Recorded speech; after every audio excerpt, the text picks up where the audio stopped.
విద్యార్థులు రోడ్డెక్కుతున్నారు. ఒక రకంగా చెప్పాలంటే ఉస్మానియా యూనివర్సిటీ క్యాంపస్ రణరంగాన్ని తలపిస్తోంది. What's happening in Telangana sir? ఉద్యమము మినహాయిస్తే గత కొద్ది రోజులుగా ఒక యుద్ధ రంగం లాగానే తయారు చేస్తున్నారు ఉస్మానియా. అంటే గవర్నమెంట్ వచ్చి కేవలం 6 నెలలు కూడా కావట్లేదు కదా, ఎందుకు ఇప్పుడు ఆందోళన పట్టాల్సిన అవసరం ఉందా? వాళ్ళు అడుగుతున్నారండి, వాళ్ళని కూర్చోబెట్టుకోండి. నేను మళ్ళీ చెప్తున్నా రేవంత్ రెడ్డి గారికి, అర్ధరాత్రి 4 ఎమ్మెల్సీలు టీఆర్ఎస్ నుంచి కాంగ్రెస్లోకి పోయినటువంటి ఘటనను చూసాం.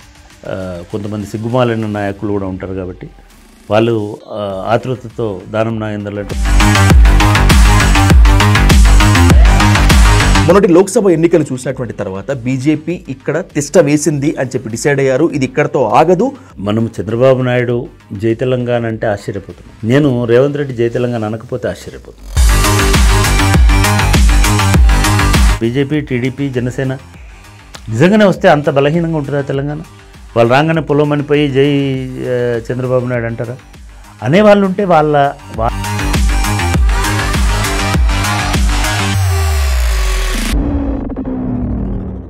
విద్యార్థులు రోడ్డెక్కుతున్నారు. నిరుద్యోగులు ఆందోళన బాట పట్టారు. ఒక రకంగా చెప్పాలంటే ఉస్మానియా యూనివర్సిటీ క్యాంపస్ రణరంగాన్ని తలపిస్తోంది. ఓవైపు లాఠీచార్జ్లు, మరోవైపు పోటాపోటీగా ధర్నాలు.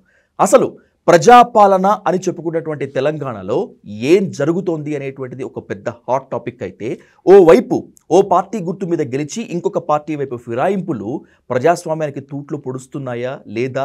అసలు ఇది కరెక్టేనా? ఒకవేళ కరెక్ట్ అయితే దీనికి ఆజ్యం పోసింది ఎవరు? ఇలాంటి ఎన్నో ప్రశ్నలతో సతమతమవుతున్నటువంటి తెలంగాణలో ఇప్పుడు కొన్ని సమాధానాలు వెతుక్కోవాల్సినటువంటి అత్యవసర పరిస్థితి ఏర్పడినటువంటి నేపథ్యంలో ప్రొఫెసర్ గంటా చక్రపాణి గారితో ఇప్పుడు హాట్ సీట్ విత్ విజయ్ సాధు. చక్రపాణి గారు నమస్తే. నమస్తే Vijay, welcome to daily news sir. Congratulations. చాలా బ్రహ్మాండంగా ఇలాంటి యూత్ ఒక కొత్త రంగంలో రాణిస్తున్నాం.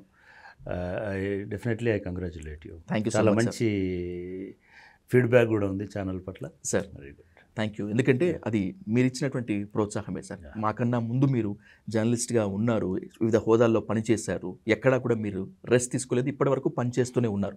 ఆ స్ఫూర్తి మేము తీసుకొని ముందుకు వెళ్తాం. So let's coming to the straight point. Chakrapani గారు,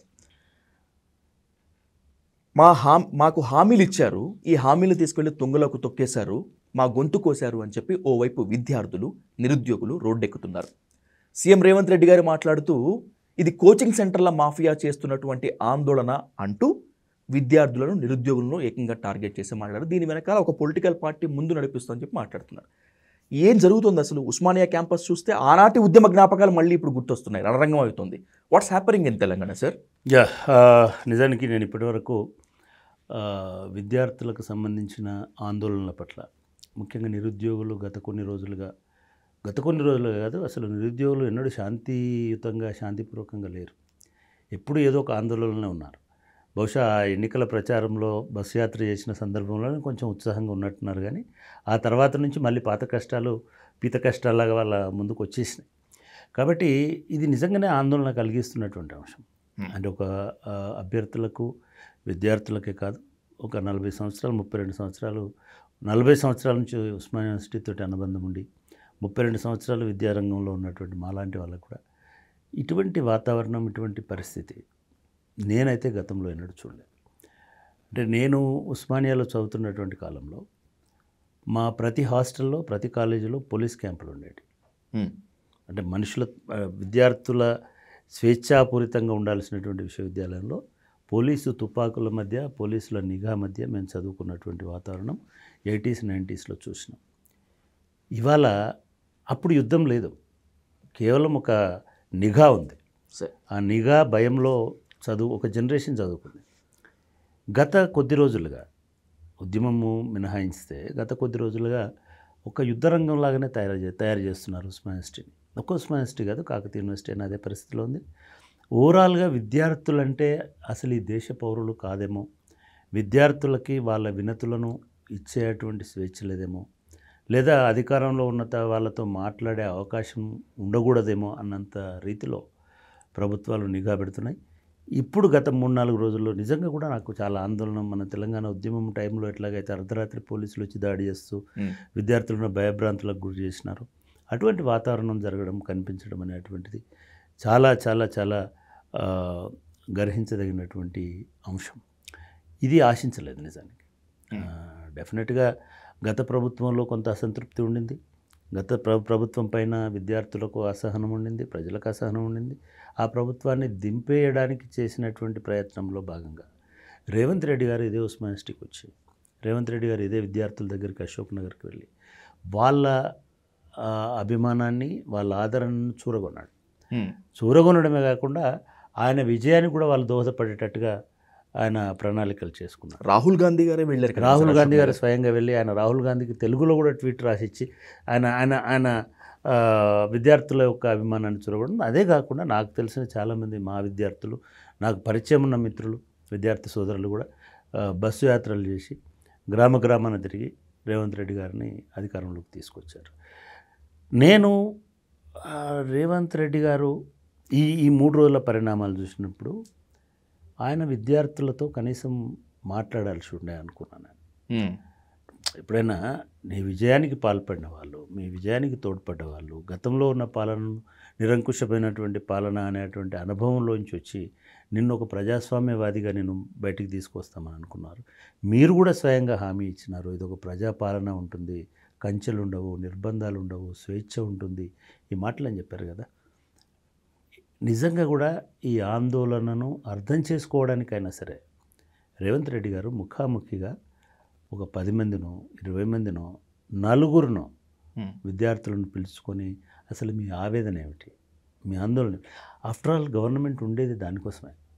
గవర్నమెంట్ కేవలం పెన్షన్లు పంచడానికి, గవర్నమెంట్ కేవలం ఎమ్మెల్యేలను కొనుక్కోవడానికి, గవర్నమెంట్ కేవలం మన ప్రతిపక్షాలను తిట్టడానికి కాదు. గవర్నమెంట్ ప్రజల మనసుల్లో ఏముందో వినడానికి ప్రయత్నం చేయాలి. మీరు ప్రజలను మాట్లాడనివ్వనప్పుడు, వాళ్ళకు మాట్లాడే అవకాశం ఇవ్వనప్పుడు, మీకు వినిపించే అవకాశం ఉండదు. ప్రజలను you should allow them to speak. నువ్వు పిలుచుకో కావాలనుకుంటే. లేదు మీరు బిజీగా ఉంటారు, డెఫినెట్గా ఒక ముఖ్యమంత్రికి చాలా పనులు ఉంటాయి.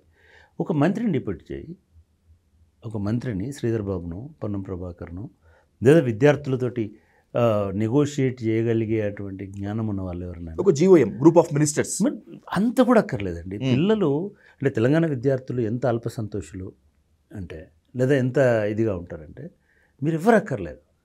శ్రీధర్ బాబు ప్రతిసారి ఎడ్యుకేషన్కి రిలేటెడ్ ఇష్యూస్ని వారు చూస్తున్నారు కదా, వారికి పంపండి, వారి దగ్గరికి రమ్మనండి. సెక్రటేరియట్లో బోల్డ్ అంత స్థలం ఉంది కదా, వాళ్ళు 10 మందినే పిలవండి, 20 మందినే పిలవండి, 5 మందినే పిలవండి. నేనేమంటున్నంటే వినకపోవడం అనేటువంటిది, వినకపోవడం అంటే వాళ్ళు చెప్పింది వినకపోవడం కాదు, అట్లీస్ట్ వాళ్ళకు మాట్లాడే అవకాశం ఇవ్వకపోవడం అనేది మొదటి తప్పుగా నేను భావిస్తున్నాను. నిజంగా కూడా అది అలో చేయాలి. At least you must here them. ఏం చెప్తున్నారు వాళ్ళు అనేది మొదటిది. వాళ్ళు చెప్పేది మీకు అభ్యంతరకరంగా ఉంటే, సపోజ్ 10 ఇష్యూస్ చెప్తున్నారు విద్యార్థులు, ఒక 4 ఇష్యూస్ చెప్తున్నారు. అది గ్రూప్ 1 సంబంధించి ఒకటి, గ్రూప్ 2 సంబంధించి ఒకటి, గ్రూప్ 3 సంబంధించి ఒకటి, ప్లస్ బీఈడికి సంబంధించిన సెట్కి సంబంధించిన అంశం ఒకటి. ఈ 4 ఉన్నాయి అక్కడ. టెట్ అంటే డిఎస్సి ఈ 4. మీరు వాళ్ళు ఈ 4 వాళ్ళకున్న అభ్యంతరాలు ఏమిటో మీరు వినండి. మీకు మీ పాలనకు పూచిగా ఉన్న కోదండరామ్ గారు ఉన్నారు కదా, వారిని కూడా పిలుచుకోండి. పెద్దలు హరగోపాల్ లాంటి వాళ్ళు ఉన్నారు కదా, ప్రొఫెసర్ హరగోపాల్ లాంటి వాళ్ళని కూడా పిలుచుకోండి. విద్యార్థులకు వాళ్ళంటే గౌరవం ఉంటుంది. విద్యార్థులకు కాదు, నాకు తెలిసినంత వరకు అయితే ఆ హైప్ ఎలక్షన్ టైంలో చూసిన దాన్ని బట్టి అయితే రేవంత్ రెడ్డి గారు అట్లా ఉండడానికి లేదు. రేవంత్ రెడ్డి అంటేనే చాలా గౌరవం విద్యార్థులకు. అట్లా ఉండింది కదా, అట్లాంటి ఊపు ఉండింది కదా. దాన్ని మిస్ చేసుకోవద్దు రేవంత్ రెడ్డి అని నేను అంటున్నాను. దాన్ని మిస్ చేసుకోవద్దు. ఎప్పుడైనా సరే ఒక నమ్మకం ఎస్టాబ్లిష్ చేయడం, అది మనుషుల మధ్య అయినా, స్నేహితుల మధ్య అయినా, ఎవరి మధ్యలో అయినా, భార్యాభర్తల మధ్య అయినా, లేదా ప్రపంచంలో ఎక్కడైనా సరే ఒక రిలేషన్ ఎస్టాబ్లిష్ అవ్వడం అనేది చాలా ఎఫర్ట్తో కూడుకున్నది. దాన్ని నిలబెట్టుకోవడం అనేటువంటిది, తెగిపోవడం చాలా సులభంగా తెగిపోతుంది. అవును సార్. ఇప్పుడు తెంచుకోవాల్సిన అవసరం లేదనేది నా అడ్వైస్ రేవంత్ రెడ్డి గారికి. స్టూడెంట్స్కి ఎంతమంది అయితే సపోర్ట్గా మాట్లాడుతున్నారో, నిరుద్యోగులకి ఎంతమంది అయితే ఒత్తాసు పలుకుతున్నారో, అదే స్థాయిలో వాళ్ళని వ్యతిరేకిస్తున్నటువంటి వాళ్ళు కూడా ఉన్నారు. అంటే గవర్నమెంట్ వచ్చి కేవలం 6 నెలలు కూడా కావట్లేదు కదా, ఎందుకు ఇప్పుడు ఆందోళన పట్టాల్సిన అవసరం ఉందా, ఎగ్జామ్స్ ఉన్నాయి కదా, రాసేయొచ్చు కదా, వాయిదా వేయటం ఎందుకు అనేటువంటి విమర్శ కూడా వస్తుంది. మనం విద్యార్థుల డిమాండ్లో న్యాయము అన్యాయము అనే జోలికి పోకుండా, అంత దూరం పోకుండా సార్, ఒక మనిషికి తన అభిప్రాయం చెప్పే అవకాశం అయితే కల్పించాలి కదా. అవును సార్. నేను కదా పరీక్ష రాస్తుంది. గతంలో నేను కూడా ఒక సంస్థలో పనిచేశాను, ఒక రాజ్యాంగబద్ధ సంస్థలో. సార్, మేము విన్నాం, అప్పటి ప్రభుత్వం వినింది, వినకపోయినా ఒక అధికారి విన్నాడు అట్లీస్ట్. ఆ ప్రభుత్వం ఎవ్వరు వినకుండా మనము మొత్తం మూసేస్తామంటే ఎట్లా? ఒకటి. రెండు, అడిగినందుకు వాళ్ళను అవహేళన చేస్తామంటే ఎట్లా? వాళ్ళు అడుగుతున్నారండి, వాళ్ళని కూర్చోబెట్టుకోండి. నేను మళ్ళీ చెప్తున్నా రేవంత్ రెడ్డి గారికి, యూ కాల్ దెమ్. ఒక 10 మందిని పిలవండి, ఒక 4గురిని మీ మనుషులు అంటే ఇప్పుడు నేను దానికి సంబంధించిన తర్వాత చెప్తాను. 4 ప్రొఫెసర్లను పెట్టండి, ఇద్దరిని పెట్టుకోండి, మీ ఆఫీసర్లను కూర్చోబెట్టుకోండి. ముందు గ్రూప్ 1కి సంబంధించిన ఇష్యూ అడగండి. మీకు వీలవుతుందా? పబ్లిక్ సర్వీస్ కమిషన్ సెక్రటరీని, చాలామంది టీవీలలో పబ్లిక్ సర్వీస్ కమిషన్ చైర్మన్ పిలిచి మాట్లాడంటున్నారు. CM public service commission chairman పిలిచి మాట్లాడే అవకాశం లేదు, రావాల్సిన అవసరం కూడా పబ్లిక్ సర్వీస్ కమిషన్ చైర్మన్కి లేదు. ఎందుకంటే ఆయన కాన్స్టిట్యూషనల్ అథారిటీ కాబట్టి ఆయన he can డిప్యూట్ his officer, secretary IAS officer ఉంటాడు, ఆయనతో కానండి. లేదు, ఒక విస్తృత సమావేశం పెట్టి పబ్లిక్ సర్వీస్ కమిషన్ చైర్మన్ గారిని కూడా మీరు రిక్వెస్ట్ చేయండి. సో మొత్తానికి first try to understand their problem. ఈ 4 అంశాలలో ఉన్న ఇంటి వాటిని వాళ్ళే కదా. ఇప్పుడు బయట ఉన్నవాడు రాస్తేమి అంటాడు, రాసేవాడు ఎందుకు రాయకూడదో ఆయనకు తెలుసు. ఒక రియల్గా ఒక అభ్యర్థికి ఉన్నంత ఆందోళన, ఆతృత రోడ్డు మీద ఉండేటువంటి పొలిటీషియన్కి ఉండదు, అంతే కదా. అవును సార్. నేను ఇట్లాగే చెప్తే ఒక మిత్రుడు అన్నాడు నాతో, అవును సార్ 40 మందికి అర్జెంటుగా చైర్మన్లు ఏమి వేయడానికి ఏం అవసరం వచ్చింది బ్యాక్ డేట్ తోటి? ఎగ్జాక్ట్లీ, వాళ్ళు ఆగొచ్చు కదా, మమ్మల్ని ఆగమంటున్నాడు అందులో ఒక చైర్మన్. What is this? రీసెంట్గా ఫిలప్ చేసిన నామినేటెడ్ చైర్పర్సన్స్, నేనేమంటున్నానంటే ఎవరి కడుపు నొప్పి, ఎవరి బాధ వాళ్ళకి అర్థమవుతుంది సార్. నేను అడుగుతుంది ఒకటే, ఒక ప్రభుత్వాన్ని ఆ బాధ ఏమిటో తెలుసుకోండి. ఓకే, ఆ బాధను చెప్పే అవకాశం వాళ్ళకి ఇవ్వండి. వాళ్ళ మనసులో ఉన్నటువంటి వేదన, కోపము, అది ఏదైనా కావచ్చు, ఎందుకో అడగండి. ఇది మొదటిది. రెండవది, వాళ్ళు ఈ 5 డిమాండ్లలో మీరు ఈ 2 కుదరవండి, ఈ 3 కుదురుతాయి అని చెప్పండి. మీకు ఎటువంటి భారం లేనటువంటి అంశాలు, ఎటువంటి ఇబ్బంది కలిగినటువంటి అంశాలు. ఇప్పుడు పిల్లలు వాళ్ళే పోస్ట్పోన్ చేయమంటున్నారు. ఒకటి జెన్యూన్, కొన్ని విషయాలు జెన్యూన్గా కూడా ఉంటాయి సార్. సపోజ్ మీరు డిఎస్సి కొన్ని వారాల పాటు, కొన్ని రోజుల పాటు కండక్ట్ చేస్తున్నారు, రేపు డిఎస్సి అయిపోతుంది, ఎల్లుండే మళ్ళీ మీరు గ్రూప్ 2 రాయమనంటే డెఫినెట్గా వాళ్ళకు కొంత వెసులుబాటు ఉండాలి, కొంత సమయం ఉండాలి, కొంత మళ్ళీ రీఓరియంట్ అవ్వడానికి అవకాశం ఉండాలి. గ్రూప్ 2 ఒక రకమైనటువంటి పరీక్ష, డిఎస్సి ఇంకొక రకమైనటువంటి పరీక్ష. దీని నుంచి దానికి మళ్ళీ వాడు ఇదైపోవాలి. అట్లీస్ట్ దాన్ని చేసుకోవడానికి ఒక వారమో, 10 రోజులో, నెల రోజులో ఏదో ఒక సమయమే తీయాలి. ఏమి మీరు అర్జెంటుగా చలో మీరు చెప్పిన దానిలో నేను కూడా అంగీకరిస్తున్నది ఏమిటంటే, ఓకే వాళ్ళు డిఎస్సి పోస్ట్పోన్ చేయలేరు, ఎందుకంటే జూన్లో స్కూల్ స్టార్ట్ అయినాయి కాబట్టి ఇప్పుడు కొత్తగా టీచర్లు కావాలి, టీచర్ల బదిలీలు ఉన్నాయి, ఏదో గవర్నమెంట్కి ఒక ఆర్గ్యుమెంట్ అవుతుంది. గ్రూప్ 2కి ఏం ఆర్గ్యుమెంట్ ఉందో వాళ్ళకు చెప్పండి, వాళ్ళ ముందు పెట్టండి. ఓకే, గ్రూప్ 2కున్న మీకు అభ్యంతరం ఏమిటి? ఇవాళ ఆగస్టులో జరగాల్సినటువంటి పరీక్ష సెప్టెంబర్లో జరిగితే ఉన్న నష్టమా? మా అంటే వాళ్ళ సెలెక్షన్ ఒక నెల రోజులు లేట్ అవుతుంది. ఇక్కడ టీచర్ల సెలెక్షను లేట్ అయితే విద్యార్థులు నష్టపోతారని కదా మీరు చెప్తున్నారు. అవును సార్. సో మరి సెప్టెంబర్ లేకపోతే అక్టోబర్లో పెట్టండి గ్రూప్ 2ని. సో ఇటువంటి అంశాలని నేనేమంటున్నానంటే, ప్రభుత్వం వాళ్ళకు ఉన్నటువంటి అభ్యంతరాలు ఏమిటి, స్టూడెంట్స్కి సంబంధించిన, క్యాండిడేట్స్కి సంబంధించినటువంటి డిమాండ్ల పట్ల అనేటువంటిది ప్రభుత్వం కూర్చొని నెగోషియేట్ చేసుకోవాలి. నెగోషియేషన్ అనేది డెమోక్రసీకి చాలా ప్రాథమికమైనటువంటి అంశం అని నేను భావిస్తున్నాను. ఈ నెగోషియేషన్ లేకపోవడం వల్ల అపార్థాలు పెరుగుతున్నాయి. మీరు పోలీసులను పంపిస్తున్నారు, పోలీసులను కాదు పంపాల్సిందే, వాళ్ళని మీ దగ్గర పిలుచుకోండి, ఆందోళన చేస్తున్నటువంటి విద్యార్థులను. అందులో ఒక రిప్రజెంటేషన్ రమ్మనండి. తెలంగాణ టైంలో ఇటువంటి చాలా రిజాల్వ్ చేసినాం. తెలంగాణ మూమెంట్ టైంలో విద్యార్థులు జేఏసీ అనేది అట్లనే వచ్చింది. నాకు ఇంకా ఆశ్చర్యం ఏంటంటే అటువంటి మొత్తం సకల జన జేఏసీకి నాయకత్వం వహించిన కోదండరామ్కి మీరు అపాయింట్మెంట్ ఇస్తలేరని వాళ్ళు వీడియోలో చెప్తున్నారు. కోదండరామ్ గారు మీకు వారధిగా ఉంటానని కదా అనుకున్నాడు. యూ మస్ట్ రెస్పెక్ట్ దట్ కదా. మీరు విద్యార్థులను రెస్పెక్ట్ చేయాలా, క్యాండిడేట్కి సంబంధించినటువంటి బాధ వినాలి. నేను వాళ్ళని అంగీకరించమని కూడా అనట్లే, వాళ్ళ డిమాండ్లన్నీ ఆమోదించమని కూడా అనట్లే. విచిత్రం ఏంటంటే నేను రాత్రి టీవీ చూస్తుంటే పిల్లలు కూడా అదే చెప్తున్నారు, మేము అన్నీ ఆమోదించమని కనీసం మాతో మాట్లాడమని అడుగుతున్నాం. అవును sir. What is wrong with them? ఎందుకు చేయలేరు మీరు? ఇది చేయాలని నేను మనస్ఫూర్తిగా మళ్ళీ నేను రేవంత్ రెడ్డి గారిని, ముఖ్యమంత్రి గారిని కోరుతున్నాను. ఎందుకంటే ఈ ఆందోళన పెరిగితే 6 నెలలు అయింది మీరు వచ్చి, అసంతృప్తి 6 నెలలు రాకూడదు. అట్లీస్ట్ 2 సంవత్సరాలు మిమ్మల్ని జై అన్న వాళ్ళు మేము ఉండాలి. ఆపరేషన్ ఆకర్ష్, పూటకొకళ్ళు, రోజుకొక ఎమ్మెల్యేలు, మొత్తం అంతా అర్ధరాత్రి 4 ఎమ్మెల్సీలు టీఆర్ఎస్ నుంచి కాంగ్రెస్లోకి పోయినటువంటి ఘటనను చూసాం. ఇది రాజ్యాంగబద్ధమే అని కాంగ్రెస్ అంటోంది. ఇది రాజ్యాంగబద్ధం కాదు, రాజ్యాంగానికి తూట్లు పొడిచేటువంటిది అని చెప్పి బీఆర్ఎస్ అంటోంది. అసలు ఏది రాజ్యాంగం, ఏది రాజ్యాంగబద్ధం కాదు? ఈ పార్టీ ఫిరాయింపులని ఎలా చూడాలి అసలు? అంటే నిజానికి ప్రతి ఒక్కరు రాజ్యాంగం ఇవాళ చాలామందికి ఒక బ్రహ్మాస్త్రంలాగా రాజ్యాంగం అంటున్నారు. అంటే భారత యుద్ధంలో కూడా బ్రహ్మాస్త్రం పూర్తిగా పనిచేసిన సందర్భం ఏది లేదు.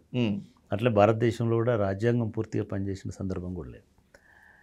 నిజానికి భారత రాజ్యాంగంలో చాలా స్పష్టంగా, చాలా అస్పష్టంగా ఈ పార్టీ ఫిరాయింపులకు సంబంధించినటువంటి అంశం 52nd కాన్స్టిట్యూషనల్ అమెండ్మెంట్ తోటి 1985లో రాజీవ్ గాంధీ గారు ఉన్న హయాంలో తీసుకొచ్చినారు.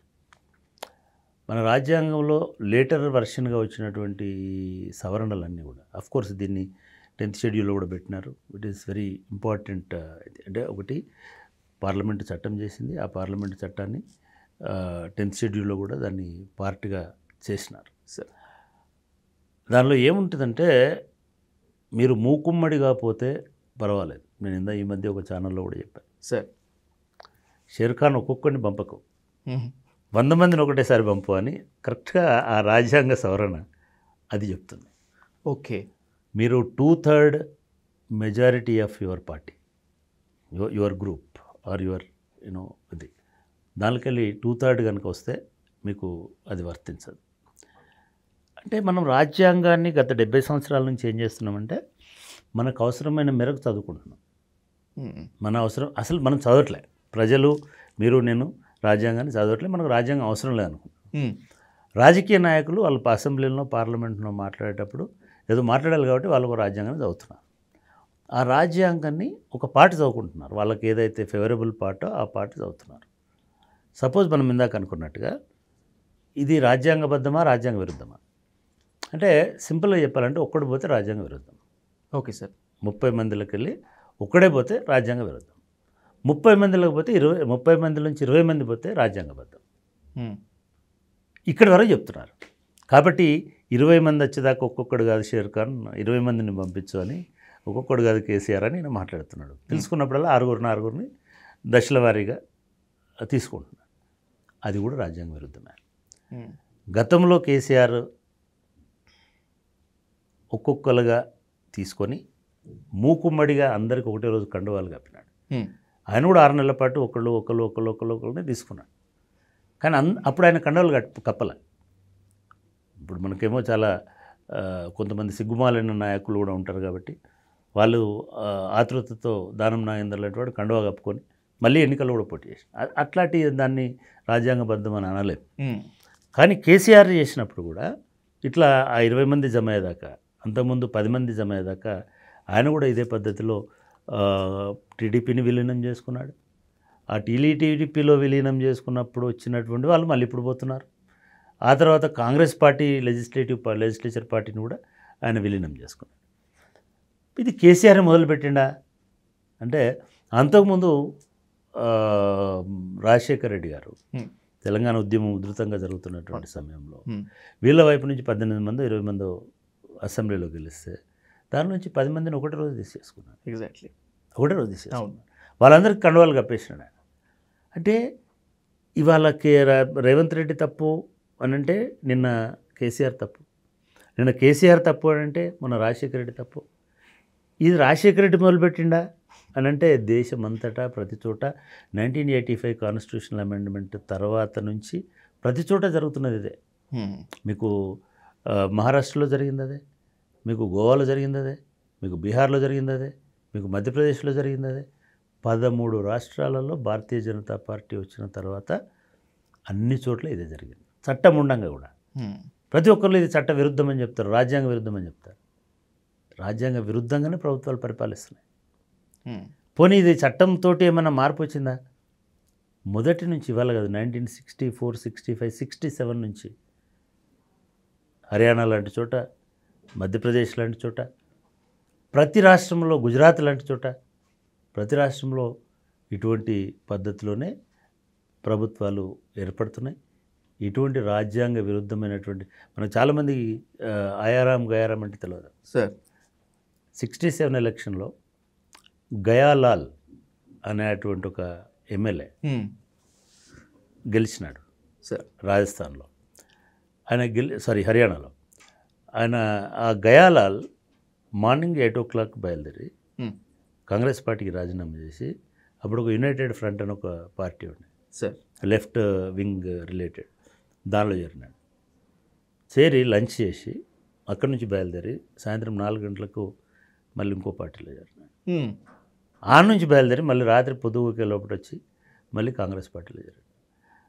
అప్పుడు ఆ సంఘటనను బేస్ చేసుకొని అప్పుడున్న కాంగ్రెస్ పార్టీ భజన్లాల్ గారు బయటకు వచ్చి గయారాం ఆయారాం అని చెప్పేసినాడు. గయాలాల్ మళ్ళీ మా దగ్గరికి వచ్చేసినాడు. Okay sir. అని ఆ రోజు నుంచి ఈ భారతదేశంలో మెజారిటీ ప్రభుత్వాలు ఇటువంటి పద్ధతిలోనే పార్టీలు మారడంతో లేదా లాయల్టీస్ షిఫ్ట్ చేయడంతో పార్టీలను చీల్చి ప్రభుత్వాలను ఏర్పాటు చేస్తున్నాయి. ఇవాళ దీన్ని ఒక్క కేసీఆర్ను తప్పుపట్టడము, లేకపోతే ఒక్క రేవంత్ రెడ్డిని తప్పుపట్టడము ఒక్క తెలంగాణలోనే జరుగుతుందనే ఇది లేదు. నేనేం చెప్తున్నానంటే అదేదో మొత్తం ఒకటేసారి అయిపోయినాయండి. ఇప్పుడు ఇందిరాగాంధీ గారు ఎమర్జెన్సీ తర్వాత ఎమర్జెన్సీ ముందు 78 ఎలక్షన్స్లో సార్ ఓడిపోయినారు. జనతా పార్టీ గవర్నమెంట్ మనకు వచ్చింది. ఇందిరాగాంధీ ఒక రేవంత్ రెడ్డి లాగా, ఒక కేసీఆర్ లాగా, ఒక చంద్రబాబు నాయుడు లాగా కాదు. ఇందిరాగాంధీ ఒక వజ్ర కిరీటంతో ఒక రాణిలాగా పుట్టింది. ఆమె వాళ్ళ ఫాదర్ పవర్ని చూసింది, ఆమె పవర్లోకి వచ్చింది. ఆమెకు అసలు తిరుగులేనటువంటి పవర్ని అనుభవించింది. కానీ అంతకు మించిన ఘోర పరాజయాన్ని చూసింది. చూసి ఆమెకి రాజకీయాలు వద్దనుకుంది. అనుకొని అందరు ఎంపీలను పిలిచి వాళ్ళని మీ ఇష్టం వచ్చిన పార్టీలో చేరండి, ఓకే, నేను I'm not going to be active in politics. నా కొడుకు జైల్లో ఉన్నాడు, నాకు సమన్లు ఇచ్చినారు, నేను జైలుకి పోతాను, మా కుటుంబం ఇది చేస్తామని. మేనకా గాంధీ గారు ఒక పాడ్కాస్ట్లో she narrated whole thing. Okay sir. వీళ్ళు వెళ్ళి షిమ్లాలో ఒక ఇల్లు కూడా కొనుక్కొని పోయి ఆ కొండలలో బతుకుదాము, మనకి ఇవన్నీ వద్దు అని అనుకొని డిసైడ్ చేసుకున్నారు. నెక్స్ట్ డే నుంచి ఈ ఎక్కడ పోయినా వెళ్ళిపోయినారు, ఎవరు ఆపలేదు. అంటే ఇప్పుడు రేవంత్ రెడ్డి ఇటుగేట్లు తెరుస్తా అంటున్నాడు, ఆమె అటుగేట్లు తెరిచేసింది, వెళ్ళండి. ఇదంతా అయిపోయిన తర్వాత అప్పుడున్న Janata party started to poking her again and again. మళ్ళీ నీ కొడుకు ఇట్లా విన్నట్లా జైల్లో పెట్టి ఇది చేస్తాం అది చేస్తాం. దెన్ షీ డిసైడెడ్ మళ్ళీ ఒక 6 నెలల తర్వాత మళ్ళీ బయటకు వచ్చేసి నో, నేను మళ్ళీ రాజకీయాలలో కంటిన్యూ అవుతాను, నేను ఎదుర్కోవడం కోసం. ఇవాళ కేసీఆర్ ఆ ఎపిసోడ్ నుంచి నేర్చుకోవాలి. ఓకే, he must allow all his party MLAs ఎవడైతే నేను పోవాలనుకో. మీరు వీళ్ళు అంటే బాగుంటుందని ఆ పదం వాడతారు మీడియాలో. మీడియాలో కాయిన్ చేసిన ఆపరేషన్ ఆకర్షణ. ఆకర్షణ ముందల్లా ఆపరేషన్ సోల్డ్ అవుటే. వాడు పైసలు ఆకర్షణ అంటేనేమో ఒక భౌతికమైన లాభం ఉండదు, ప్రయోజనం ఉండదు. ఒక అందం చూసో, లేకపోతే ఒక ఇది చూసో, లేకపోతే అక్కడ దాన్ని చూసో ఆకర్షణ అనేది వేరు. ఇది ఆకర్షణ కాదు, ఇది అమ్మకం కొనుగోలే కదా. నాకు ఏ ప్రయోజనం ఉంటుందో నువ్వు చెప్తేనే వాడు వస్తాడు. ఇప్పుడు ఏది లేకపోయినా వస్తాడు, ఎందుకంటే వాడికి పవర్ ఉండాలి కాబట్టి. వాడికి పవర్ ఇది అక్కడ పోతున్నవాడు లాలిచ్చి పడుతున్నటువంటి అంశం తప్ప తీసుకుంటున్నవాడు కాదు కదా. తీసుకుంటున్న వాళ్ళు లాస్ట్ టైం కూడా మీరు అదే చెప్పారు. బీఆర్ఎస్ పార్టీ కూడా చెప్పింది. వాళ్ళు బంగారు తెలంగాణ కోసం వస్తామంటున్నారు, తెలంగాణ అభివృద్ధి కోసం వస్తామంటున్నారు, అభివృద్ధిలో భాగస్వాములు అవడానికి వస్తామంటున్నారు. ఇప్పుడు కూడా అదే చెప్తారు. ఇప్పుడు కూడా అదే చెప్తారు. కాబట్టి ఈ ఇష్యూ ఇంత పెరిఫెరల్గా వాడు కొంటున్నాడా, వీడు అమ్ముతున్నాడా, వీళ్ళు ఆకర్షిస్తున్నారా, వికర్షిస్తున్నారా, వీటితో సంబంధం లేదు. ఎట్లాగైతే ఇందిరాగాంధీని అప్పుడున్నటువంటి అధికారంలోకి వచ్చినటువంటి జనతా పార్టీ దెబ్బతీయాలనుకుందో, ఆ తర్వాత ఎట్లాగైతే జనతా పార్టీని చీల్చి చెండాలని ఇందిరాగాంధీ అనుకున్నారో, ఆ తర్వాత ఎట్లాగైతే వీపీ సింగ్ని దెబ్బతీయాలని రాజీవ్ గాంధీ అనుకున్నాడో, ఆ తర్వాత మాయావతిని దెబ్బతీయాలని చెప్పేసి బీజేపీ అనుకుందో, భారత రాజకీయాలలో ఇతరులను దెబ్బతీయడానికి ఆ పార్టీ ఎమ్మెల్యేలని కొనుక్కోవడం అనేది జరుగుతుంది. ఇప్పుడు అదే జరుగుతుంది. ఇప్పుడు కేసీఆర్ లేని తెలంగాణను చేయాలని చెప్పేసి కాంగ్రెస్ పార్టీ అనుకుండొచ్చు. ఓకే, కానీ వాళ్ళకు మొన్నటి ఎన్నికల్లో ఒక హెచ్చరిక వచ్చింది.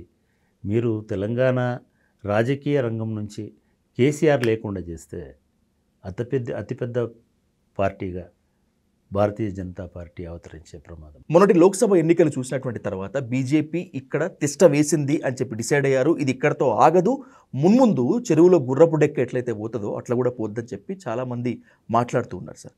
ఇక ఇప్పటి వరకు జై తెలంగాణ అని నినదించినటువంటి ఓ రాజకీయ నేత ఆంధ్రప్రదేశ్ సీఎం చంద్రబాబు నాయుడు తెలంగాణ గడ్డ మీదకు వచ్చి జై తెలంగాణ అని చెప్పి నినదించడం మాత్రమే కాకుండా మునుముందు పార్టీని ఇక్కడ మళ్ళీ పూర్వవైభవం తీసుకొస్తా అని చెప్పి ఒక రకంగా పంతం పట్టి ప్రతినపూర్నట్టుగానే కనిపిస్తుంది. తెలంగాణ మీద విషం చిమ్మాడు అనేటువంటి నింద మోస్తున్నటువంటి చంద్రబాబు రాక తెలంగాణకి ఏ విధంగా డేంజర్ బిల్స్ అనుకోవాలి, చంద్రబాబుని ముందు పెట్టి బీజేపీ ఆడుస్తున్న డ్రామా కానీ నేను చూడొచ్చా? అంటే రాజకీయాలలో ఏదైనా సాధ్యం సార్. ఒకటి, మనం చంద్రబాబు నాయుడు జై తెలంగాణ అంటే ఆశ్చర్యపోతున్నాం. నేను రేవంత్ రెడ్డి జై తెలంగాణ అనకపోతే ఆశ్చర్యపోతున్నాను. అవును సార్. మనం ఎందుకు వైవీఆర్ వరీడ్ దట్ మచ్? నువ్వు చంద్రబాబు నాయుడు అంటే ఏదో పెద్ద 10 తలలు ఉన్నటువంటి శక్తిమంతుడు, 4 తలలు ఉన్న బ్రహ్మాన్ని ఎందుకు అనుకుంటున్నాను? ఆఫ్టర్ ఆల్ ఆయన ఒక పొలిటికల్ పార్టీ లీడరు. ఓకే, ఆయన 5 సంవత్సరాల కింద 0, 5 సంవత్సరాల కింద జస్ట్ 10 మంది 15 మందితో బయటపడినాడు. ఆయన అరెస్ట్ అయిన సందర్భంలో లేదా ఇంకొకటి అయిన సందర్భంలో ఇదేం కాదు. ఆయన రావడాన్ని ఎవరు సెలబ్రేట్ చేసుకుంటున్నారు? ఆయన రావడానికి 2 అంశాలు చూడాలి మనం. ఆయన రావడం అనివార్యం. ఇది మొన్నటి చర్చలు అనేవి అనివార్యం నా దృష్టిలో. ఎందుకంటే we should not dishonour the act passed by parliament. Indian parliament ఈ రాష్ట్రం విడిపోవడానికి ఇవి నువ్వు ఇది తీసుకో, ఇవి మిగిలిన మీరు ఇట్లా పంచుకోండి, మీరు ఇద్దరు కూర్చోండి అని చెప్పి 10 సంవత్సరాలు అవుతుంది సార్. వాళ్ళు పెట్టిన గడువు కూడా అయిపోయింది. ఇప్పటివరకు ఎందుకు చేయలేదు? గతంలో తెలంగాణ ఫస్ట్ గవర్నమెంట్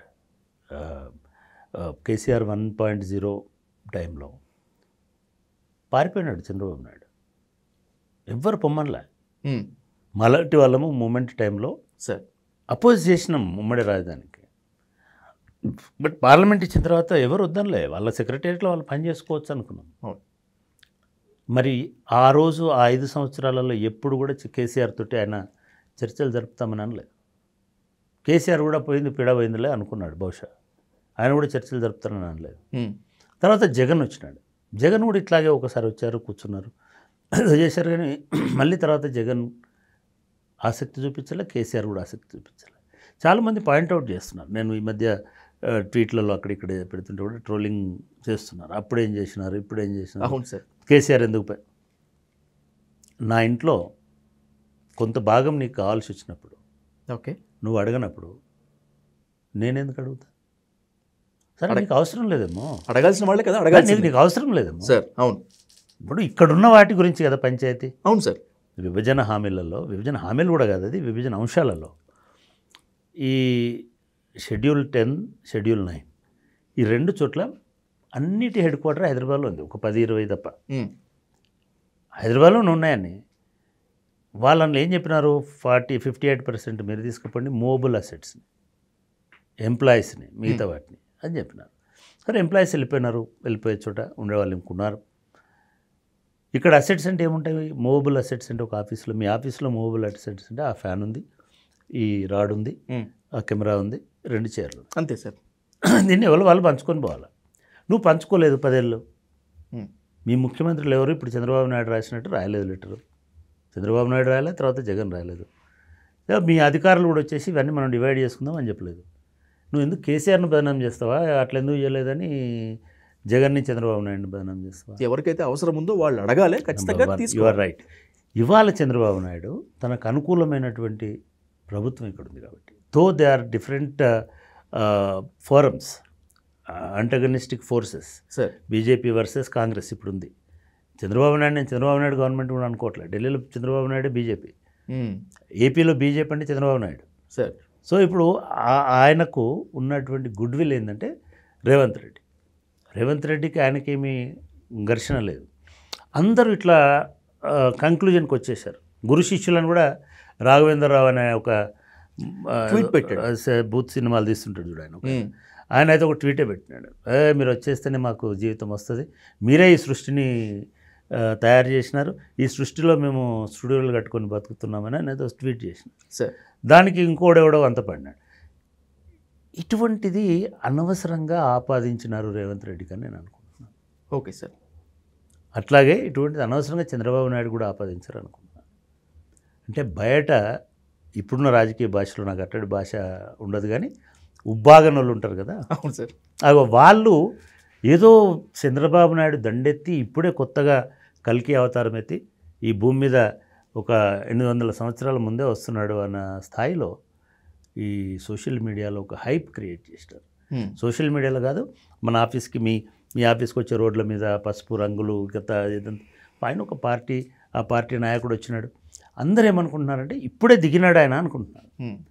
కానీ వాళ్ళకి తెలియదు 42 సంవత్సరాల నుంచి ఇక్కడే ఉంటున్నాడు ఆయన, ఇదే జూబ్లీహిల్స్లో ఉంటున్నాడు. ఆంధ్రప్రదేశ్ ముఖ్యమంత్రి ఉన్నప్పుడు కూడా ఇక్కడే ఉన్నాడు ఆయన. అవును సార్. అప్పుడు వచ్చిన ప్రశ్నలలో నీకు ఉందా ఇల్లు ఆంధ్రాలో అని పవన్ కళ్యాణ్ అడిగాడు. పవన్ కళ్యాణ్ అక్కడ ఇల్లు కట్టుకున్నాడు.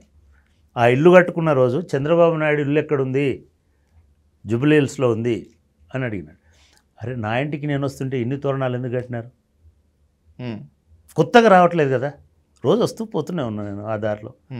అంటే ఇక్కడ కూడా దాన్ని మళ్ళీ మేము తీసుకొస్తామనేటువంటి ఉత్సాహం డెఫినెట్గా రాజకీయ పార్టీకి ఉంది, అది మాట్లాడదాం. ఇక్కడ రేవంత్ రెడ్డి గారు ఇమ్మీడియట్గా ఆయన రాసిన లెటర్కి రెస్పాండ్ అయ్యి ఆయన ఇమ్మీడియట్గా ఆ చర్చలు చేయడం అనేది మంచి పరిణామం. నేను ఇది చర్చలు జరగడానికి ఒక రోజు ముందే నేను ఒక టెలివిజన్ ఇంటర్వ్యూలో చెప్పాను, ఒక హాఫ్ అన్ అవర్ 1 అవరే ఉంటారు, ఒక 2 కమిటీలు వేసుకుంటారు. అది దానిలో ఉంది యాక్ట్లో. వీళ్ళు ఏమి కొత్తగా కొన్ని ఛానళ్ళు ఒకటి తయారు చేసినాయి. తిరుపతి కొండ అడుగుతారు, భద్రాచలం గుండె అడుగుతారు, ఇంకొక బండి అడుగుతారు. అట్లా అడగడానికి లేదు. విభజన చట్టంలో కొత్త అంశాలు ఏవి అడిగినా మళ్ళీ అవి విభజన చేసిన పార్లమెంట్నే అడగాలి. సార్. నాకైతే ఆశ్చర్యం వేస్తుందంటే సముద్రాన్ని అడుగుతారని రాసినారు, ఎవరు రేవు పట్టణం అడుగుతారు.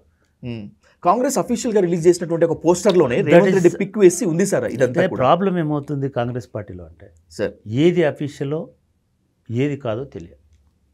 ఓకే. నాకు ఈ డౌట్ వచ్చి నేను చంద్రబాబు నాయుడు గారికి స్వాగతం, మీకు అనుభవం ఉంది, మీరు ఇంత 10 ఏళ్ల తర్వాత ఇది పంచుదామని వస్తున్నారు, దయచేసి మీరు మా పరిస్థితులు తెలంగాణ పరిస్థితులు కూడా గమనించండి, సామరస్యంతో ఇది చేసుకోండి. మీ అనుభవాన్ని రేవంత్ రెడ్డి గారు కూడా అంతే సిన్సియర్గా ఎఫర్ట్స్ పెడుతున్నారు కాబట్టి మీరు అనుభవాన్ని ఇది చేసి ఎటువంటి పొరపచ్చారు లేకుండా పంచుకోండి. ఒకవేళ ఇప్పుడు తేడా వస్తే తెలంగాణ సమాజం క్షమించదు మిమ్మల్ని అని చెప్పినాను. ఎవరి కోపం రావాలి? వాస్తవానికి ఎవరికి కోపం రావద్దు. అవును సార్.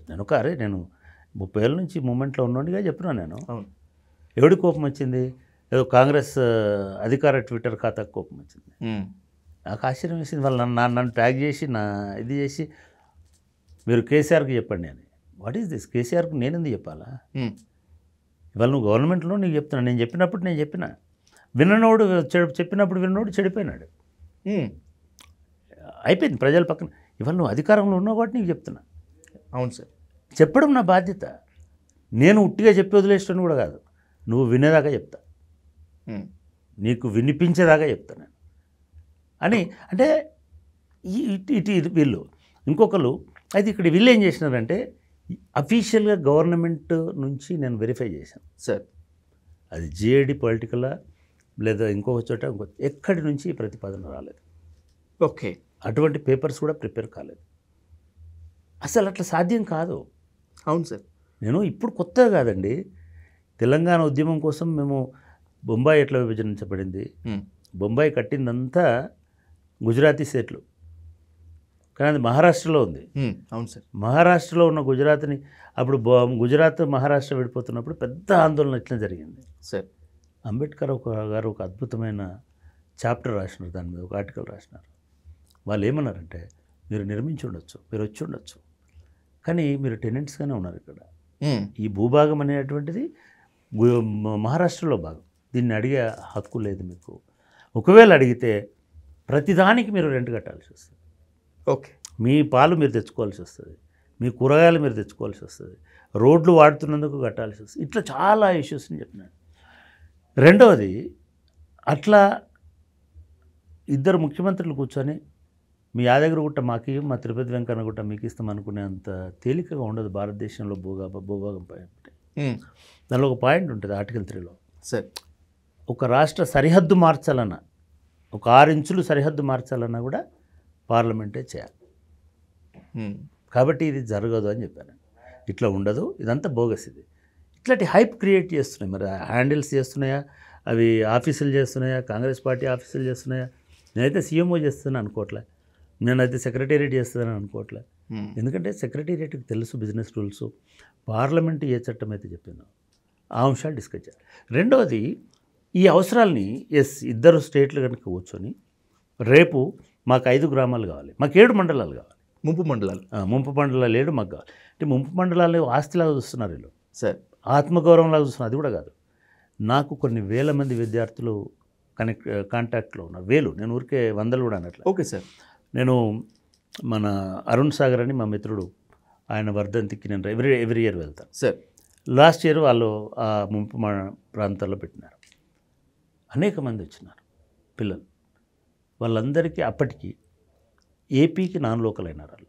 ఎందుకంటే వాళ్ళు చదువుకున్న నాటికి వాళ్ళు తెలంగాణలో ఉన్నారు కాబట్టి మండలాలు అటు వచ్చినాయి, కానీ వీడు చదివిందంతా తెలంగాణ దీనిలో. విచిత్రం ఏంటంటే తెలంగాణకు నాన్ లోకల్ అయినారు, ఎందుకంటే ఇప్పుడు వాళ్ళు ఏపీలో ఉన్నారు కాబట్టి. ఎంత దారుణం అంటే ఇంటికి చెడ్డ రేవళ్ళ ఎవరికి ఇప్పటికీ టచ్లో ఉంటారు వాళ్ళు, ఇప్పటికీ పిల్లలు మాట్లాడుతుంటారు. వాళ్ళు బాధ కాదు. సరే, తర్వాత బహుశా జగన్ గవర్నమెంట్లో వీళ్ళు ఎక్కడ చదివినా సరే ఆ మండలాలలో లోకల్ చేస్తామని చెప్పినట్టు. అంటే ఇటువంటి అంశాలు ఉంటాయి.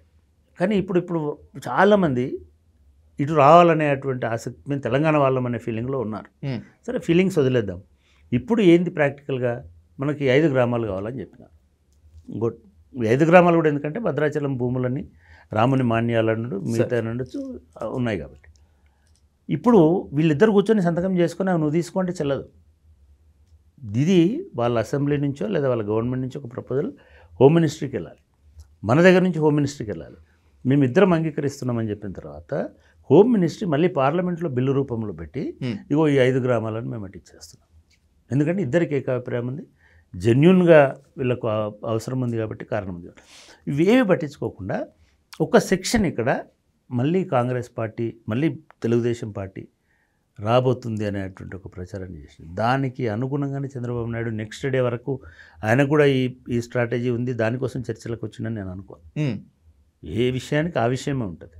చంద్రబాబు నాయుడు కూడా అనిపించింది. అనిపించకపోతే నిరుద్యోగులకు రేవంత్ రెడ్డి స్వరాష్ట్ర ముఖ్యమంత్రికి సంబంధించినటువంటి అపాయింట్మెంట్ దొరకదు. చంద్రబాబు నాయుడు అపాయింట్మెంట్ ఎట్లా దొరికింది?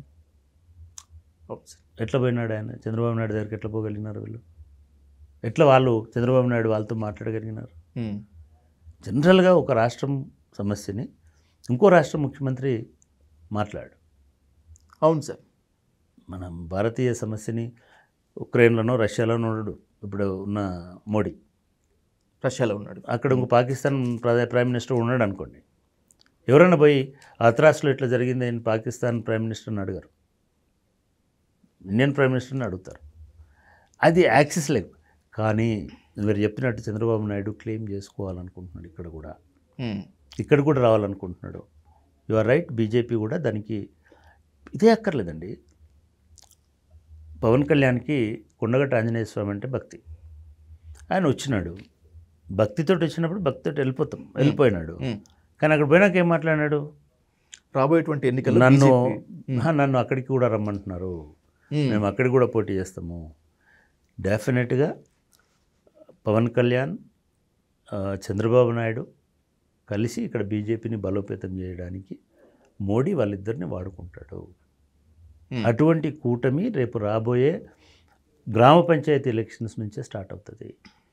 గ్రామ పంచాయతీ దాకా టీడీపీకి రూట్స్ ఉన్నాయి. టీడీపీని మనం ఊరికే ఆంధ్ర పార్టీ అని తీసేయడానికి లేదు. టీడీపీ ఈ తెలంగాణ ప్రాంతంలో కూడా, ఉమ్మడి ఆంధ్రప్రదేశ్లో కూడా ఒక స్ట్రాంగ్ ఎకో సిస్టమ్ని బిల్డ్ చేసింది. పొలిటికల్గా బీసీలను చాలామందిని లీడర్స్ని చేసింది. చంద్రబాబు నాయుడు విభజనకు ఎదుర్కొన్న మాట వాస్తవం. నేను కూడా 3 గంటలు నాతో కూడా మాట్లాడాడు సార్, నన్ను కూడా పిలుచుకున్నాడు. ఉండాలా, పోవాలా, పోతే ఎట్లా, ఉంటే ఎట్లా, నేను వెళ్ళిపోమని చెప్పాను. సరే, ఆయన వెళ్ళిపోయాడు, అక్కడ ముఖ్యమంత్రి అన్నాడు, వచ్చినాడు. ఇప్పుడు డైలమా ఏమి వస్తుందంటే, ఆయన ఇక్కడ మళ్ళీ వచ్చి ముఖ్యమంత్రి అవుతాడా, ఆయన ఇక్కడ తెలుగుదేశం పాలిటిక్స్ని చేయాలా? మీరు కాన్స్టిట్యూషన్ అన్నారు కాబట్టి కాన్స్టిట్యూషన్ ప్రకారం చేయనియాలి, ఎందుకు చేయకూడదు? ఇప్పుడు అయిపోయింది కదా రాష్ట్రము. అవును సార్. ఒకటి. 2, ఆయన ఇక్కడ రాజకీయాలు చేస్తే ఆయన ఎజెండా ఏందని చూడాలి మనం. ఓకే, ఆయన ఎజెండా మళ్ళీ కలుపుతా, మళ్ళీ సమైక్యాంధ్ర చేస్తా అంటే నేనే కొట్లాడతా. భయపడాల్సిన అవసరం లేదు. రాని BJP, Congress, BJP, TDP, Janasena నిజంగానే వస్తే అంత బలహీనంగా ఉంటుందా తెలంగాణ? వాళ్ళు రాగానే పొలమని పోయి జై చంద్రబాబు నాయుడు అంటారా? అనేవాళ్ళు ఉంటే వాళ్ళ రాజకీయ స్వేచ్ఛని అడ్డుకునే అధికారం మనకు లేదు. నువ్వు చేయాల్సింది ఏంటంటే ప్రజల్ని అటువంటి చైతన్యంలోకి తీసుకుపోవడం. ఓకే, ఒకవేళ అది జరిగితే నష్టం ఎవరికి? రేవంత్ రెడ్డికి నష్టమా, కాంగ్రెస్కి నష్టమా, బీఆర్ఎస్కి నష్టమా? పాలిటిక్స్ అంత సింపుల్గా A+B 1+1 = 2 అన్నట్టు ఉండదు సార్. ఇంకోటి కూడా ఉండొచ్చు. నిజంగా అనుకుందాం, ఇక్కడ బీజేపీ బలపడితే లేదా టీడీపీ బలపడితే ఎవరికి లాభం, ఎవరికి నష్టం? చాలామంది అమాయకంగా ఏమనుకుంటారంటే రేవంత్ రెడ్డికి బలపరచడానికి టీడీపీ వస్తుందని. మీరు బయట చూస్తే ఆయన బీజేపీని బలపరచడానికి వస్తున్నాడు, బీజేపీని బలపరుస్తున్నాడు ఆల్రెడీ. సో రేవంత్ రెడ్డి రేపు మాట్లాడాల్సి వస్తుంది బీజేపీ తొత్తులుగా ఉన్నటువంటి టీడీపీని ఓడించమని. బహుశా ఏ కాంగ్రెస్ ముఖ్యమంత్రి కూడా బీజేపీ ప్రైమ్ మినిస్టర్ని ఇన్నిసార్లు కలిసి ఉండడేమో సార్. బహుశా రాష్ట్ర ప్రయోజనాలను చెప్తున్నప్పటికీ, ఇంకేదో అనుకున్నప్పటికీ కూడా, అంటే మనం ఇప్పుడు ఆయన ఎందుకు కలుస్తున్నాడు అని అడగకూడదు. ఆయన కలుస్తున్నాడు రాష్ట్ర ప్రయోజనాల కోసమే కలుస్తున్నాడని చెప్తున్నాడు. అంటే చాలామంది జర్నలిస్టుల మైండ్లలో లేకపోతే మేధావుల మైండ్లలో ఉన్నట్టు ఈయన బీజేపీతో సత్సంబంధాల కోసమే కలుస్తున్నాడు అని అనుకుంటే వెంబడి బట్టి విక్రమార్క ఉంటున్నాడు. రేవంత్ రెడ్డి మీద ఏమాత్రం నమ్మకం లేకనే బట్టి విక్రమార్కని ఉన్నటువంటి అధికారిక పార్టీలను మొత్తాన్ని క్యాన్సిల్ చేసి హైకమాండ్ పంపిస్తున్నటువంటి. అంటే ఆయన పోయి మోడీ దగ్గర రహస్యాలు మాట్లాడతలేడనే కదా రేవంత్ రెడ్డి. మాట్లాడతాడేమో భయంతో బట్టి విక్రమార్క పోతున్నాడు కాబట్టి మాట్లాడలేదనే కదా. పోనీ ఇద్దరు కూడబలుకుని మాట్లాడుకుంటే ఎవరేం చేస్తారు? అవును, ఈ అనుమానం కూడా రాకపోయేది సార్. యాక్చువల్గా రేవంత్ రెడ్డికి ఉన్నటువంటి పర్సనాలిటీని బట్టి సార్, రేవంత్ రెడ్డి బ్యాక్గ్రౌండ్ని బట్టి, రేవంత్ రెడ్డి దుందుడుకుతనాన్ని బట్టి అందరూ అట్లా అనుకుంటున్నారు. కానీ నేనేమనుకుంటున్నా అంటే రేవంత్ రెడ్డి తెలంగాణ రాష్ట్ర ముఖ్యమంత్రి నంబర్ 1, ఆ అవసరాల కోసం కలుస్తాడు. నంబర్ 2, రాహుల్ గాంధీ విపరీతంగా నమ్ముతున్నటువంటి ముఖ్యమంత్రులు రేవంత్ రెడ్డి ఒకడు. ఓకే, రాహుల్ గాంధీ విపరీతంగా నమ్ముతున్నటువంటి, అంటే రాహుల్ గాంధీ రేవంత్ రెడ్డి మీద ఎంత నమ్మకం పెట్టిండంటే వాళ్ళతో 40 సంవత్సరాలు ట్రావెల్ చేసినటువంటి లీడర్లను కూడా పక్కన పెట్టి, 10 సార్లు గెలిచినటువంటి ఉత్తమ్ కుమార్ రెడ్డిని పక్కన పెట్టి, స్టూడెంట్గా ఉన్నప్పటి నుంచి రాజీవ్ గాంధీతో మిగతా వాళ్ళతో ఉన్నటువంటి బట్టిని పక్కన పెట్టి, ఇట్లా 10 మంది లీడర్లని, ఒక వారసత్వంగా కాంగ్రెస్లో ఉంటున్నటువంటి లీడర్లను కూడా పక్కన పెట్టి రేవంత్ రెడ్డికి ముఖ్యమంత్రి చేసినాడు కదా. అవును సార్. రేవంత్ రెడ్డికి ఆ కృతజ్ఞత ఉంటుంది కదా, ఉండాలి కదా. డెఫినెట్గా రేవంత్ రెడ్డిని ఇక్కడ కాంగ్రెస్లో ఏమైనా ఇబ్బంది పెడితే పోతాడేమో, చెప్పలేం. ఎందుకంటే పవర్ కోసం ఎవడైనా ఇక్కడ పోవచ్చు. ఇప్పుడు అదే జరుగుతుంది కదా. ఇవాళ కాంగ్రెస్ పార్టీలో అది జీవన్ రెడ్డి మాట్లాడినప్పుడైనా, జీవన్ రెడ్డి మాట్లాడుతున్నాడంటే ఉత్తమ్ కుమార్ రెడ్డి మాట్లాడతలేడని కాదు. బహుశా ఉత్తమ్ కుమార్ రెడ్డి జీవన్ రెడ్డి రూపంలో మాట్లాడవచ్చు, లేదా ఉత్తమ్ కుమార్ రెడ్డి ఇంకో రూపం. ఎవ్వరు కాంగ్రెస్ పార్టీలో ఒక 1 year తర్వాత ఫుల్ మినిస్ట్రీ వచ్చిన తర్వాత డెఫినెట్గా ఎవరికి ఉండేటువంటి, ఇప్పుడు మీరు అనుకుంటున్నారా కాంగ్రెస్ పార్టీలో ఉన్న అందరూ రేవంత్ రెడ్డిని సపోర్ట్ చేస్తున్నారని? రేవంత్ రెడ్డి నిజంగా కూడా ఆయనకి అది తన ప్రభుత్వం అనే నమ్మకం ఉందో లేదో నాకు తెలియదు. ఏ మినిస్టర్ మాట్లాడుతున్నాడండి? ఒక మినిస్టర్ అని వచ్చి సింపుల్ ఎగ్జాంపుల్ చెప్తాం. లాస్ట్ టైం గ్రూప్ 1 గొడవ అయింది సార్. మినిస్టర్లు ఓన్ చేసుకొని మాట్లాడినారు, ఇట్లా కాదు ఇట్లా. దానికి కేటీఆర్ ట్రోల్ చేసిన వాళ్ళు ఉన్నారు, ఇంకోళ్ళని చేసిన వాళ్ళు ఉన్నారు, జరిగినాయి. ఏమైనా సబితా ఇంద్రెడ్డి గారు మాట్లాడినారు, వీళ్ళందరూ మాట్లాడారు. ఒక్క మినిస్టర్ కూడా నిరుద్యోగుల అసంతృప్తి మీద ఎందుకు మాట్లాడతలేరు? మీరు ఈ ప్రభుత్వంలో భాగం కాదా నేను అడుగుతున్నా. మీరు భాగమైనప్పుడు బాధ్యత ఎందుకు తీసుకోవట్లేదు? చెప్పాలి కదా, సముదాయించాలి కదా. మీరు చూడండి, ఒక మినిస్టర్ కేవలం రింగ్ రోడ్డు, గడ్కరీ ఇదే మాట్లాడుతున్నాడు. ఎందుకంటే అక్కడ ఒక 5 లక్షల కోట్లు 30 లక్షల కోట్లు ఎంతో కొంత అమౌంట్ ఉంది. ఆయన ఎలిజిబుల్ కాంట్రాక్టర్, ఆయన అవసరాలు వేరుగా ఉన్నాయి. ఇంకొక మినిస్టర్ ఏమో కేవలము కొన్ని అంశాల గురించి మాట్లాడుతున్నాడు. ఇంతకుముందు ఎన్డీఏ గవర్నమెంట్లో డిజిన్వెస్ట్మెంట్ మినిస్ట్రీ అనేది ఉండేది. డిజిన్వెస్ట్ మినిస్ట్రీ ఏం చేసేదంటే పబ్లిక్ సెక్టార్ని ఐడెంటిఫై చేసి దాన్ని అమ్మడమే వాళ్ళ పని ఉండేది. అట్లా ఇప్పుడు ఒక మినిస్టర్ మనుషుల్ని కొనడమే ఒక పనిగా పెట్టుకున్నాడు. ఆయన రోజు పొద్దున్న రాత్రి ఆయన మినిస్ట్రీ ఏం చేస్తుందంటే ఎవడిళ్ళలో ఏం జరుగుతుంది, ఎవడు ఎట్టుపోతున్నాడు, వాడిని ఎట్లా పట్టుకోవాలి, వీడిని ఏ ఫామ్ హౌస్ తీసుకుపోవాలి, అక్కడ 6గురిని ఎట్లా జమ చేయాలి, ఈ 6గురిని తీసుకొచ్చి ఎట్లా కలపాలి. కాంగ్రెస్ గవర్నమెంట్లో నెంబర్ 2గా చెప్పుకునేటువంటి పొంగులేటి శ్రీనివాసరెడ్డినా మినిస్టర్లు అందరి పరిస్థితి అట్లా జరుగుతుంది. సరే నంబర్ 2 నంబర్ 3 నేనేమంటున్నానంటే నంబర్ 2 పొంగులేటి శ్రీనివాసరెడ్డి గారు అయితే, పొంగులేటి శ్రీనివాసరెడ్డి గారు ఈ నంబర్ 1 మోస్తున్న బరువుని మీరు కూడా 50% షేర్ చేసుకోండి. ప్రజల కోసం, తెలంగాణ కోసం, నిరుద్యోగుల కోసం మాట్లాడండి. బట్టి గారు మాట్లాడండి. వాళ్ళు మిమ్మల్ని బదనాం చేస్తున్నారని అనుకుందాం, బదనాం కోర్టు. మీరే అడిగినారట 100 చేయాలి, గ్రూప్ 1లో 1:100 చేయాలని. మీరు చేయాలన్నారా, అనలేదా? అప్పుడు ఎందుకు అన్నారు, ఇప్పుడు ఎందుకు అనలేదు? మీరు మాట్లాడాలి కదా.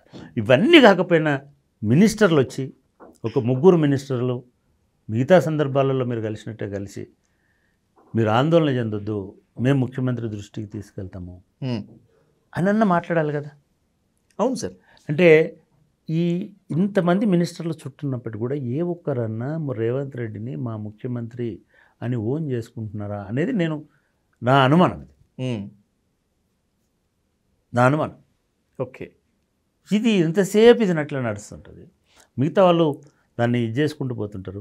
ఒంటి చేతితోటి చేయాలని రేవంత్ రెడ్డి చేయాలనేటువంటిది తప్పు, మొదటిది. 2, ఈయనకు నెట్వర్క్ కూడా లేదు రేవంత్ రెడ్డి సార్.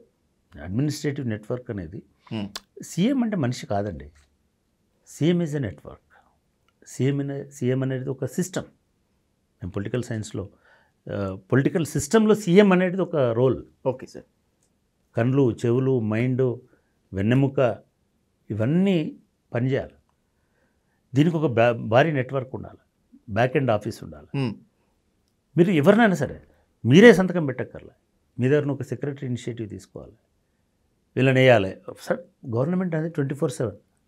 ఇవాళ రాత్రి 12 గంటలకు ఒకటికి రోల్ అయిపోతుంది, డ్యూటీ అయిపోతుంది. ఆటోమేటిక్గా రేపు ఇంకోడు రావాలి కదా, ఒక ఆఫీసరు, కలెక్టరు, ఇంకోడు. ఇదంతా నిరంతరంగా నడవాలి. అటువంటి ఆఫీస్ ఎస్టాబ్లిష్ కాలేదేమో అడ్మినిస్ట్రేషన్లో అని నాకు అనిపిస్తుంది. ఓకే, అటువంటి ఒక ఐక్యతతో కూడిన ఏకాభిప్రాయం లేదేమో గవర్నమెంట్లో. ఇది డెమోక్రసీకి మంచిది కాదు. తెలంగాణ ప్రమాదంలో ఉందా, ప్రమాదంలో పడబోతోందా? ఒకవేళ కనుక అలాంటి పరిస్థితి కనుక ఉంటే చక్రపాణి గారు తెలంగాణను ఎలా కాపాడుకోవాలి? అంటే నేను అనుకోవడం తెలంగాణ ప్రమాదంలో ఉంది, ప్రమాదంలో పడుతుంది అని అనుకుంటే తెలంగాణ ప్రజల్ని మనం తక్కువ చేసిన వాళ్ళం అవుతాం. ఓకే, భారతదేశం ప్రమాదంలో పడుతున్నటువంటి కాలంలోనే జాగరూకతతోటి ఉండి ఒక అద్భుతమైనటువంటి సాయుధ రైతాంగ పోరాటాన్ని నిర్మించి ఇది చేసినటువంటి ఒక చరిత్ర తెలంగాణకు ఉంది.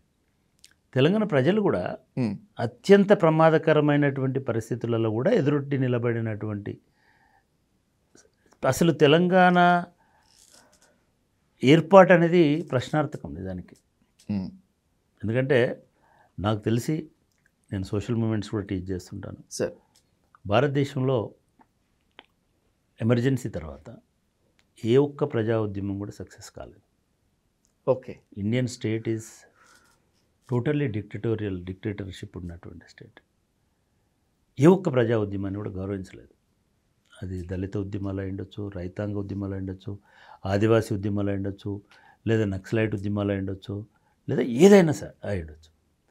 కానీ స్టేట్ తల ఒగ్గి ఒక రాష్ట్రాన్ని ఏర్పరచడం అనేది కూడా ఒక ఉద్యమాన్ని గౌరవించడం అనేటువంటి తెలంగాణతో జరిగింది. తెలంగాణలో ఇప్పుడు బీజేపీ వస్తే ప్రమాదము, ఒక సెక్షన్ ఆఫ్ ఐడియాలజీకి బీజేపీ వస్తే ప్రమాదం అని అనుకుంటున్నాను. ఓకే.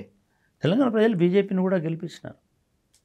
బీజేపీ కూడా మునుపున్న బీజేపీ కాదేమో అని నేను అనుకుంటున్నాను. అంటే మునుపు ఉండడం అంటే ఎట్లా? మునుపు అంటే ఒక హిందుత్వ కైండ్ ఆఫ్ బీజేపీ రూపంలో వస్తుందా, ఓకే, లేదా ఒక అంతకంటే దీనిలో ఉండేటువంటి రూపంలో వస్తుందా, ప్రజల్ని ఇది చేసే రూపంలో వస్తుందా? నేను అనుకుంటున్నాను ఒక బీసీల ప్రియమైన పార్టీగా, బీసీల ఆదరణీయమైన పార్టీగా భారతీయ జనతా పార్టీ వస్తుంది. అదే బీసీ నినాదాన్ని ఎత్తుకొని అసెంబ్లీలో బొక్కబోర్లా పడింది, అసెంబ్లీ ఎన్నికల్లో బొక్కబోర్లా పడింది అనేటువంటిది వాళ్ళ పార్టీ నేతలు చెప్పినటువంటి మాట. నేను ఏమంటున్నా అంటే మొదలు ఒక కోట్ ఉంటుంది మన జనరల్ కొటేషన్స్లో, నువ్వు 7 సార్లు పడ్డా సరే 7వసారి కూడా నిలబడాలి. అసెంబ్లీలో బొక్కబోర్లా పడింది, కానీ పార్లమెంట్లో ఏమైంది? 50% షేర్ తీసుకుంది.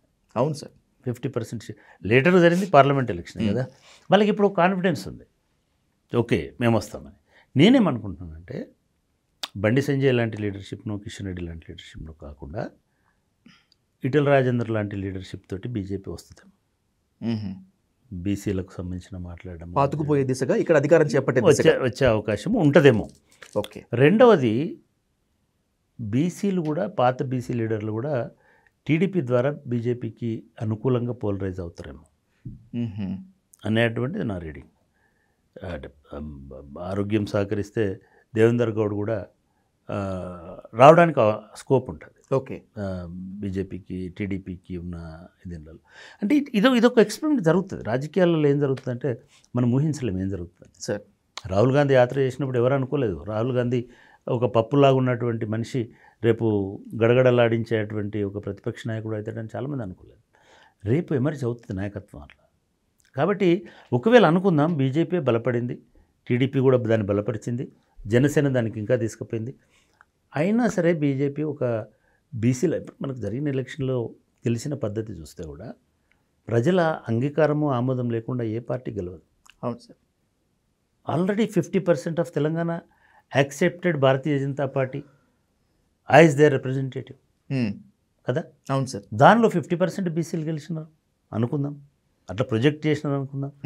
ఈ ఇల్లు కనుక పనిచేస్తే 8x7 కాన్స్టిట్యున్సీలు వేసుకోండి రేపు అక్కడ బలపడడానికి.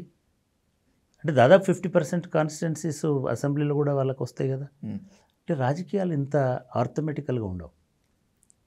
రేపు చెప్పలేము, తెలంగాణ బలపడవచ్చు, లేదా మీరు ఇందాకేదో రేవంత్ రెడ్డి 20 మందిని తీసుకొని వస్తే తన 60 మంది తనకు ఉండాలని ఆయన కోరుకుంటే మరి కాంగ్రెస్లోకి వచ్చిన ఇంకా మిగతా 30 మంది ఏం చేస్తారు అనేది కూడా ఉండొచ్చు. అవును సార్. అంటే వైల్డ్గా ఆలోచించుకుంటూ పోతే ఇట్లాంటి వాటిని డైరెక్ట్గా సినిమాలలో ఉంటుంది కదా, ఒక హెలికాప్టర్ వేసుకొని వాడు షిప్లోనే దిగుతాడు, దిగి డైరెక్టర్ డాన్ దగ్గర పోతాడు, పోయి కూర్చుంటాడు, కూర్చొని నా 30 మంది నీకు ఇస్తారు రేవంత్, నీ 30 మంది తీసుకొని వచ్చేసి మనమే గవర్నమెంట్ ఫామ్ చేస్తామని చెప్పేసి కేసీఆర్ అనొచ్చు.